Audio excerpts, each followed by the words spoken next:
Good afternoon.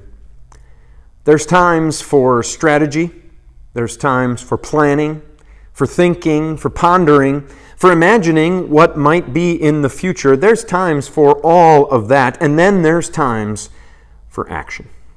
There's times to think about what might happen and to plan around it and to see if a good outcome can be had, and then there's simply time to take action, to just do something. That's hard to do, of course. That can be challenging for some people. They get it in their minds that everything has to be set to go just right, and then finally they can do something. Then they can take action, but only after all of that planning and all of that analyzing is done. Then there's matters of faith. That God has granted us faith to trust in Him, to believe in His Son Jesus, to be saved by what Christ has done for us. There is faith in our hearts, and that faith is going to lead to action. And we can plan and we can think about and ponder and set up as best we can the things that we want to do to show our faith, to demonstrate our love for other people. And then there's times to just take action.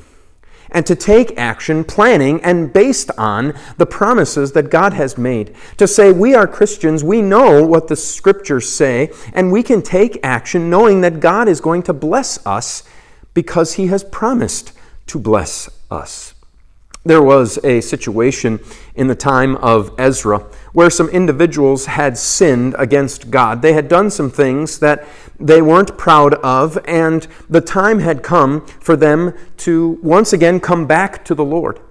And their promise, their covenant, was that they were going to take action to set things right again. To, from their perspective, do away with the things that caused them to sin.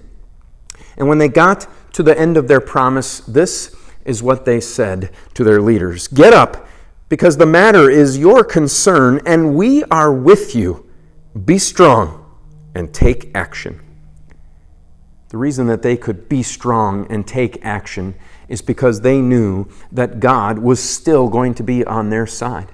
That God was still going to be with them. He had forgiven their sins, and while there may have been consequences to pay here on earth, they knew that their eternal consequences had been taken away by the one that was promised to come. Your eternal consequences have been taken away too.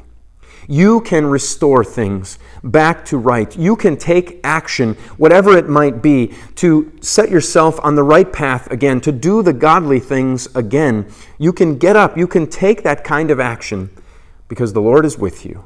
The Lord forgives you. The Lord sends His Son for you. Until we see each other again, the Lord's blessings on your day.